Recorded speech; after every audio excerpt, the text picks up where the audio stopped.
YouTube, Common Collector here, and today we're going to be doing another Banlist prediction video. If you guys have ever been a part of my other Banlist prediction videos before, sort of what I do is I just sort of lay it all out, mostly Banlist predictions. I put a little bit of wish list stuff in there, but overall this is what I think Konami will do, whether it's this Banlist or sort of in future lists. I kind of usually explain all that stuff. Some of these things that we sort of have on the list today could kind of go today, or on the next list, or they could just be in the near future. So because we all know that Konami, especially when it comes to like stuff like floodgates and just really high powerful decks, they sometimes don't always hit them right away. So there's definitely some of the floodgatiness that we see here on the list. Some of these things could definitely still stay around. But if we look here on the tier list, we have banned, limited, semi-limited, the unlimited, and then also just the untouched, which is usually just where I put stuff like if it's already limited, it's going to stay there. That's where I just usually put it. So anyways, without any further ado, don't forget to subscribe to the channel if you guys haven't already. I would really appreciate that. Make sure to like the video and let me know in the comments what you guys think. Usually I get really excited if people can like sort of give me their predictions down in the comments. It's really fun to sort of see what you guys think. But anyways, let's start off with sort of like an easy one. We've got Cashier. Actually, probably not really an easy one, but good one to start off with is Cashier. So a lot of people have been sort of looking towards maybe getting a ban here on the big boy. Overall, I don't really think that he's really the issue. Arise Heart, I really think that he could probably just go on for this next list. He's kind of like the main boss of the deck, so there's not really great value in hitting him right away. There's also been some discussion. I should have probably put all of these together, but I did not. So here we go. We've got all of the Cashier cards here that are sort of with this list here. I think that Fenrir is for sure just going to stay here at 3. It just got an unlimited print, and I think that Konami kind of likes the ability with him to be able to search for himself. It's a little busted in my opinion, but overall he's still pretty balanced by the fact that you can't really use him until like the next turn with that second copy. But still, as an engine piece, it just keeps going and going. But really, Yu-Gi-Oh! Is so fast these days that you don't really get much value off of getting that second Fenrir, so I really don't think that it really matters all that much. Mind Hacker, I think that this is probably going to be the ban list where Mind Hacker gets banned. But again, going on with like Floodgates and just overly powerful cards, this is a moment where I could see Konami kind of dropping the ball here and not hitting it quite yet. One good example of this, though, I would say would probably be like back when we had VFD back in like 2020, 2021, was it? Yeah, it was end of 2020 when we had VFD, Photon, Hypernova, or Phantom Rage and all that stuff with Virtual Worlds, and they actually hit it pretty quick. I think that it was maybe they did miss it on the next list because it was like a week or two after Phantom Rage was legal, and then like on the next list they finally hit it.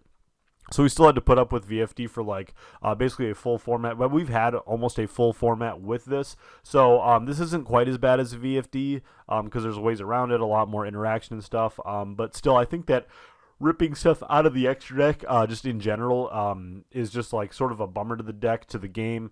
The one reason why I could see Konami not hitting this, which is actually just my funny interpretation, which I haven't really heard anybody else discuss, is that this card sells cards. This card actually sells more for the extra deck. So the problem with that is that like a lot of the cards that people are playing in their extra decks right now are stuff that we've bought in the past. So people who are playing like Baronne de Fleur and all that stuff, while Baronne still did have a new reprint and stuff, it's an older card. There's a lot of stuff that's still coming in new. There's older stuff, but in general, like, a lot of people are playing 2-ofs in their decks, so maybe that there is a valid reason why Konami would leave this, because Konami likes to use the ban list to influence their sales and stuff. So in general, they could leave Mind Hacker on here, and then like, you know, that leads to more sales. Like then if you're like looking into Cyberstorm Access and all of the other new sets coming out, and you're like, hey, well, I need this card for my deck. Well, actually, I should probably play 2 copies because of Mind Hacker. So that's one reason why I could see it, but I still think that this card is going to get banned. I just think that it's a little bit too unfun, and at least Konami likes to help the game out when it's getting really unfun. They usually are pretty good about that stuff. Then into the limited section, I do think that there is an argument for Birth and or Unicorn, one of these two to be limited. I think Unicorn is actually the hit.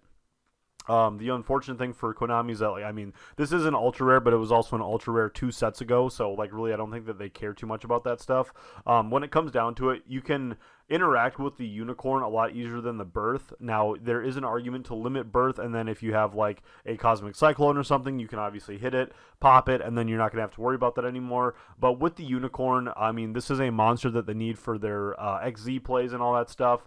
I think that in general, if you leave everything this way, I think that the deck actually goes down quite a bit in its power level, in its consistency, and then you do leave the birth there for sort of the generic play, because I think birth has maybe seen a little bit of play with like Dark Magician decks, or just anything that wants to go into 7. So in general, I could see that this card wants to stay. So in general, I think that is where Cashier is going to land, is kind of with this dispersal. With these 3 are just going to stay the same. They're fine. They're I mean, they're kind of generic in a way, except for like the Arise Heart and these 2 being banned and limited. I think that in general that just does sound good, and I think that that's enough to turn the deck down enough. Moving on into some potential cards that we're going to be seeing, there is a lot of Dino support coming out. So right now we do currently have the Misc sitting at 1 on the ban list.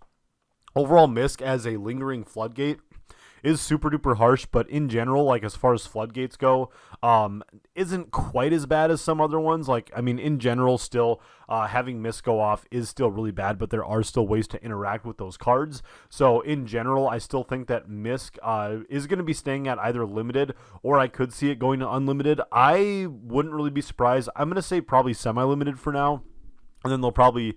Well, no, actually, I'm going to say they're just going to go straight up unlimited. Dinosaurs are super duper strong right now as a rogue deck. Like, I think it won at my locals a few weeks ago. But in general, like, Konami's probably not looking at dinos as being super duper strong. I think that putting it to semi-limited doesn't do enough. So when they want that new dino support coming out in Wild Survivors, is that what it's called? Or is that an older set? Anyways. I do think that unlimited is going to be the call that they're going to go for, because that's going to lead them to just helping out the deck a little bit more. What do we want to talk about now? Sekka's Light, I think this is another one that could just come unlimited. I think that Konami is really fooling themselves if they think that, like, there's a lot of decks out there right now that are going to go mono-typed. And then speaking of decks that can't play against monotype, or can't play monotype against, Masterpiece. Masterpiece is another one that people have been talking about going to limited. What's the other card? I was kind of bunching these 2 together as I was sort of prepping for this video. As far as Drident. Drident's another one that people are kind of talking about going to 1. In general, I think that Drident could go to 1. I've heard that there's a little bit of controversy over it as to what decks it could help out and whatnot. But in general, I think that this would be fine. I think that Masterpiece is the one that people would have the hardest time getting their heads around. So I could see that this one staying untouched for now. I think Drident, out of the 2 of them, Drident would be the next one to come back. Glow Up Bulb is one that I think could come back to 1. I think that in general, that's just kind of where things are looking like. In general, this card is still really powerful, but we don't have Hulk. There's a lot of different ways to dump it and stuff into the graveyard and be able to utilize it. But in general, I think that Glow Up Bulb is going to be fine to come back. Max C, I still just don't think that this is coming back, and I'm really happy about that. Monkey Board going to unlimited, I think. So let's just talk about all the pendulum junk on here, because there's actually quite a bit of pendulum on here. So Monkey Board, I think, is one that could come back to 3, and then Plush Fire is kind of the next victim that everyone likes to talk about as coming back to 1. I think Plush Fire coming to 1 and Monkey Board at 3 is fine. Pendulums aren't doing anything. No one really likes the deck.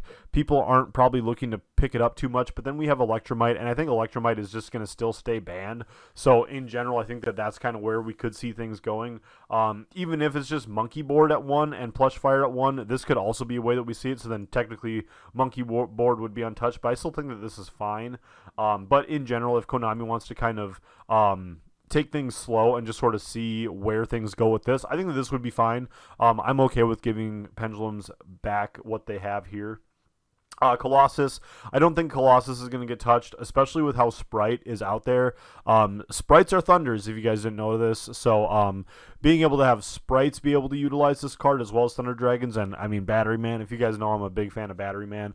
So in general, I just love that deck, and it's really fun when you can make Colossus in that deck. Even though it's an OTK deck, if you can't OTK and you go into Colossus, it is amazing. Other stuff. Let's talk about tier limits. Here we go. So there is a little bit of argument, and I think that these two sort of segue together. So there's a little bit of argument for Kit Close to come back to 1. It gets you hand advantage, although there's technically like 2 or 3 different ways to get to get your tier limits monsters like in your hand. I mean, there's a ton of ways to get tier monsters in your hand. You've got Fenrir to search for your tier limits Cashier. You have whichever. You have Sulik to be able to get from deck to hand, and then you also have, I think it's Heartbeat, which gives you a tier limits monster from graveyard to hand, or maybe it's Grief. I'm having trouble remembering which one. But in general, overall, like this card having another way to get a tier monster in your hand, and then having a guaranteed mill 5, a potential mill 8 if you're picking up your Merly, in general is really nice. This is why I said that this kind of segues nicely into the next topic, is on Sprite. So in general, I think that, so people have been talking a little bit about, the Sprint getting banned, because in general, these two cards kind of do similar things, which help you to turn on your Merly. So in general, I wanted to put, Tierleman's Cash, or the, Kit Close right here. But I think if you do ban the Sprint, I think that this actually can happen. So I don't think that this can happen here without this happening. So in general, I think that Kit Close is gonna probably stay banned. But if they do ban the Sprint, I can see that this happen. So then let's just talk about the rest of the Sprite cards. So we got the blue, we got the Jet. We got Gigantic, and then we also have Starter. So there's just a lot of cards that people have been talking about. I think that in general, blue sort of sits in the same spot as Fenrir. They both have ulti printings and stuff. So I just don't think that I can't really see it happening to where they're going to ban this card, limit this card in general. And then Jet just doesn't seem like the right kind of play as far as hitting something, because this really just hits consistency. There's even some of the decks that run Sprite as just an engine sometimes only play 1 Jet. So I think that some Runic lists have been playing 1 Jet, maybe 2 Jets. So in general, that doesn't do enough. And then I think that there is an argument for the Starter. The one thing that I have against hitting Starter and limiting it is the fact that a lot of people side this card out when they're going into game 3 because of time reasons. But I think that this does still really, it helps you to make sure that you are successful in games 1 and 2. So to make sure that there is a game 3, I think that putting the Starter to 1 would help quite a bit. So that's kind of where I see things. I don't really see Gigantic getting hit. Gigantic is potentially worse than the Sprint, but the reason why I say that it's not is because it's a little bit more generic as to where you can just go into the Sprint, and again, you dump like the Merly and stuff, and like you can just combo off either during your turn or your opponent's turn. If you're using like IP Masquerena, you can do this during your opponent's turn to be able to fusion summon, and then you can just pop off from there, which is just pretty ridiculous. So in general, I think that the most balanced way to do it would be how I have this right now. You have the Starter at 1, you have Sprint getting banned, which again just seems weird, like, because Sprint seems less good than Gigantic, and Gigantic does floodgate your opponent out of Nibiruing you, but also you have to keep in mind that stops you from making certain plays as well. So I don't think that banning Gigantic is really the right play, because Gigantic just helps you to keep the deck sort of flowing the way it needs to. If you can't get into the Sprite engine, like Sprite is just an engine, just works phenomenally, because if you're playing like Evil Twin, you can use the Evil Twins to go into your Gigantic Sprite, and then you can take the Gigantic to go into your blue, and then blue helps you combo off, all that stuff. And also just having the, just as it's popping into my head, having the Starter limited means that you can use it on your turn, but then you can't use it during your opponent's turn to be able to go into like a red or something, or a carrot on your opponent's turn to get another negate. So in general, I just think that this is correct, because you, with the Gigantic, it is a great way to boost the consistency of your deck, but I still think that it's important. You don't want to just absolutely crush the deck. As far as other stuff that I don't see really getting moved, I think Naturia Beast is just an insanely powerful card, but there's still a lot of ways to get around it. In general, this card is just a house, but I do like seeing Naturia Beast in its deck, and I think that Konami likes that. I think that Konami just sort of has a respect for this card. to where I think that Naturia Beast is just going to sit there. A card that I could see going unlimited is going to be Engage. This is controversial because I don't really like this either, but I believe that we are getting a reprint here of Engage. I believe, is it getting a 25th century rarity or something? I'm not totally sure. I should have definitely double checked this as I was recording, but I think in general this card isn't doing too much right now. It would be really crazy, really scary to see this card go to 3, but I could see it, or it could go to semi-limited. So for now I'm going to put it to semi-limited, and we'll kind of see where we go from there. Update Jammer, and let's talk about Circular here. So Circular is one that I could also see going to 1, just because it's not a secret to Konami that this card is insanely powerful. But having certain tools in decks, like having Called by the Grave, having Bestials and all that stuff to be able to get rid of the Circular is really nice. And if you limit this card, it does feel a lot better to be able to go against this deck. But in general, it just, I don't know. I can see this card staying at 3, but in general, I would kind of like to see this go to 1, and I could see it happening. But also, it might take another list or so. Update Jammer is one where I've wanted this card banned for a while, just because I really hate the blowout factor of this. The only reason why I also don't see this moving is because I mean, it's been seeing a little bit of play now, but there are also a lot of big cyber stacks that are coming out. So I think in general, I might actually be saying that this is where things are going to be going. We have a lot of cyber support coming out, obviously, in Cyberstorm Access. So I think that Update Jammer is probably going to stay here, but in general, I could see this coming in on a future list. So kind of where I was talking about how I want to talk about future lists, I could see Update Jammer eventually getting hit. But Konami's really not very opposed to having big blowout cards and blowout decks. Right now, I would say that Bestial or branded Despia is kind of a blowout deck, because you can just be totally having like a little bit of a back and forth, and then like they can draw branded Fusion off the top, and branded Fusion gets them into so many different plays, and then they end up with, if their graveyard or whatever is set up, or their banish zone is set up, then they can just get into so many different plays, and then they can just wipe you out with like 10, 12,000 attack with how many big bodies that they have in the deck. So in general, I don't think that Konami is opposed to having big blowout going second decks. So in general, I think that this card could stay. But going along with branded, I think branded Expulsion is probably the way that they're going to go. I think Gimmick Puppet, Nightmare, it would be so ridiculous if they would hit this. People are going to figure out more things to do. They're just going to go back to doing the Ra's Disciple stuff and all that, and just other ways to be able to floodgate you out by using Expulsion and using the new Fusion monster in Cyberstorm Access. In general, I think that the Fusion monster is going to be a lot easier to interact with. So that's where I see Expulsion being able to get hit, get banned, and I think that this is going to be on the ban list probably until the end of time, because, I mean, it's just ridiculous how hard this card can just hit, and be able to put different floodgates and stuff out onto the field. So in general, I think that Expulsion is going to be the card that gets hit. Gimmick Puppet, Nightmare can stay there.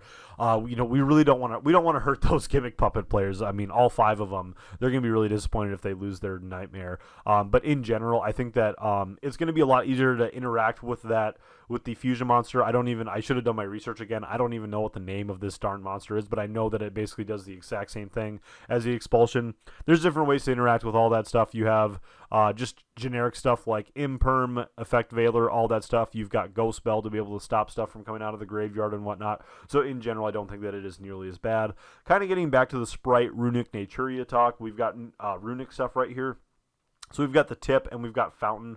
These are sort of like the next 2 points of contention for the deck. I think that in general, I can see Tip going to 1. It's a little bit of a bummer because it is a collector rare for the deck. But I think that in general, like hitting any of the other cards, like if you want to hit Freezing Chains or anything, that just does nothing. It's just such a stupid hit. And hitting the Hugin in the extra deck also just feels kind of bad. If you were to hit Hugin, and like literally ban the card, and then like you just had Tip and Fountain, like that would work, but it would also be kind of harsh. It would also be sort of a hit to Sprite decks, which would be kind of funny. So in general, I could see it happening, but I think that it would be a little bit weird, a little bit harsh too, because you just basically only have, you still have a lot of ways to get to the field spell. If you ran like Terraforming and stuff, you'd basically have 6 ways to get to the field spell, but you'd probably run the field spell at 3. So in general, I think the field spell is fine to stay here at 3. Semi-limiting, it does nothing. If you limit both of these, the deck really, really suffers. So in general, I think that having tip limited, it gives you less searchability. You're going to have to interact with, basically you just have to interact with, the Hugin, and then just have to hope that they don't draw the fountain or the one copy of tip to be able to get into the fountain. But you can always hit you can always hit the Hugin with an Ash Blossom, an Imperm, an Effect Veiler, all that kind of stuff. You can always use Droll and Lockbird to be able to stop them from searching any other stuff. And then in general, with this, you can't use tip, or else, you can still always find tip after you do the shuffle back and draw. But it's kind of the same concept as starter, where you're not going to be able to use tip as much on your opponent's turn. So I think that that's also very important, which is why I think that fountain can sort of stay there. Let's get into some drawing stuff. So we have Spellbook of Judgment. I think that this can go to 3 and no one's really going to care. I think that just sticking with this stuff, I think that all of these are going to stay untouched, the pot cards. But people have been talking a little bit. Oh, I guess I didn't even realize that this was cut off. But the Pot of Prosperity, people have been actually talking a little bit about possibly getting hit on this list or sometime in the future, because this card is just so impactful for digging for your resources. So this is one where I could see it going to semi-limited and staying there for a long time. So both of these would be sitting there. But in general, I think that both of these are going to stay untouched for now. Actually, you know what? I think I am going to move this up here, because this would also be another sort of indirect hit to Cashier and just those other decks that are playing this card. Because in general, Pot of Prosperity has been just seeing crazy amounts of play ever since it came out in Blazing Vortex. And with this, it's seen plenty of reprints now to where people sort of have access to this. So Konami can fish for money to reprint this card again. They'll probably put it in a structure deck or something at some point.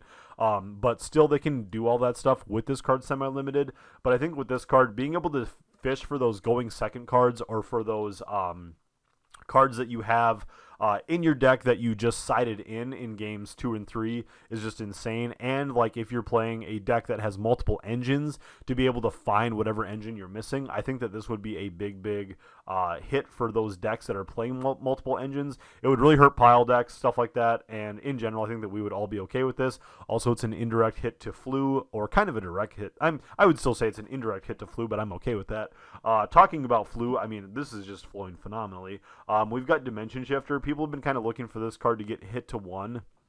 I don't think that this is the format where this has been doing the most damage, but also Konami has not been well known to hit decks as they've been, or hit cards as they've been super oppressive. They let's talk about Scythe. Scythe was not even really being a problem anymore, and Konami was like, yeah, we're going to ban Scythe. So I think that in general, I can see this card going to 1, and just, it would be a little bit unfortunate, because then it's just kind of a sacky one of, but I think it's also kind of funny because this is the card that people were playing the least when they were the promos in the 2019 Gold Sarcophagus tins. It was this, Nibiru, and Dark Ruler No More. And for this card to now get limited would actually be kind of funny.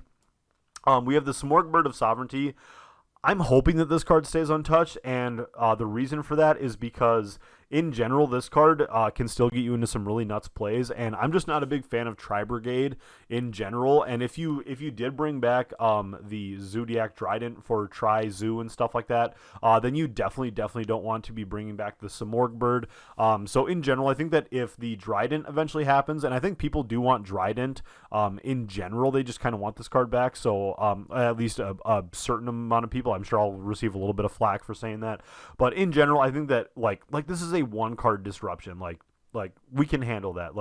We have Barone de Fleur and whatnot that can pop stuff and do a negate. Obviously Barone only does the pop on your turn, but this card is just a quick effect pop. We can handle that. But in general, with the Smorgasbord of Sovereignty, being able to go into the Apex, Avian, and Thunderbird combo is just absolutely stupid. So I just don't even want to see this. And then let's just move on. We've got, I guess, Called by the Grave. I don't even really know why this is on here, but I just think that this card is going to stay. It's going to stay at 1. People have been kind of talking about this card kind of coming back or getting banned because they think that it's really, really rough. But I think that this card is kind of a necessary inclusion.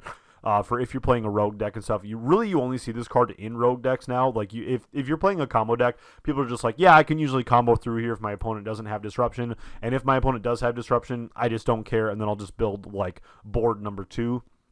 But this card is fairly necessary for like those decks that can't handle a disruption. Like I'm just off the top of my head, I'm just thinking like a Nordic deck. If you're about to get hit on like your Gulvig or your whatever the Link monster, like if your Link monster is getting hit, like you need to have Call by the Grave for Ash Blossom and stuff. So in general, I just kind of think that's where that sits. And Harp Horror, in my opinion, I think Harp Horror can come back. I think on this list also, I think that it just kind of makes sense to just finally move this card back. People again sort of what was the other, like this card and Dryden are probably like two of the most contentious on the ban list, but I think that having this card back would be kind of cool. I don't like Orcust. I've said this like every time that I talk about this card. I don't like Orcust as a deck. But I do kind of want to get back into TOS format because I was playing like rogue stupid decks at that time. So getting into TOS format, playing with Orcus, Sky Striker, Thunder Dragon, all that sort of stuff is cool. What are we missing on? We have, and then I also don't have Sal. So I was feeling like I was missing something. So I also feel like Gazelle is a card that could also come to 3. So let's just imagine that this card right here is over here is with Gazelle. So I think that Gazelle is another card that could come back. So that kind of hits all of them. But I don't think that the Colossus is coming back. I think that Sky Striker can come, or the Engage can maybe come back to 2, and I think that the Orcus Harp Horror is going to be okay to come back to 1, just to try it out and just sort of see what the deck can do. I don't think that it's going to be super duper crazy. We also have Bestials to try to keep Orcus stuff in check, which would also be really cool to just sort of see how those two decks kind of meld together. Because people would still definitely play probably Bestials in their Orcus deck as an engine, but also it'd be cool to see how Bestial decks can combat Orcus decks. So that'd be really cool. So anyways, guys, this is kind of my prediction list. I think that in general, if we got a list that was similar to this, I would be very, very happy with it. I would be a little bit sad to see Sprin go because I hate when these monsters that are suited for their decks get hit because of how generic they are. I really hate that about how Konami prints these cards so generically, but in general, I think that this would be a fairly healthy format that we would move into. You've got a little bit of stuff yet with like the branded deck being able to still gimmick puppet lock you, but you still have a better chance of being able to fight against that stuff. We have a little bit of like consistency going down for those top decks because the Cyberstorm access decks that we're getting in general aren't quite as powerful as some of the decks that we've had for the last few formats. And then, I mean, Tier Elements, can Kit Close come back? I think if Sprint is gone, that's fine. And then, like, in general, if we do have these two go at the same time, the Harp Horror and the Kit Close, again, we're going to see a resurgence in Bestial cards here. And then with Bestial cards getting more powerful, Tier Element in general just becomes less powerful. So I think that in general this could work. I think that all of these cards kind of melded together in this format could work together. So hopefully you guys agree. Let me know what you guys think down in the comment section below. I know that this was a really, really hard format to kind of wrap my head around because the format is in general kind of balanced, but there's still like 2 or 3 things that people are really sick of as far as floodgates and all that stuff, getting their extra deck stuff ripped out. So again, let me know what you guys think down in the comment section. I'd be really interested to hear. Again, subscribe to the channel if you guys haven't already, and we'll see you guys for the next one. Peace.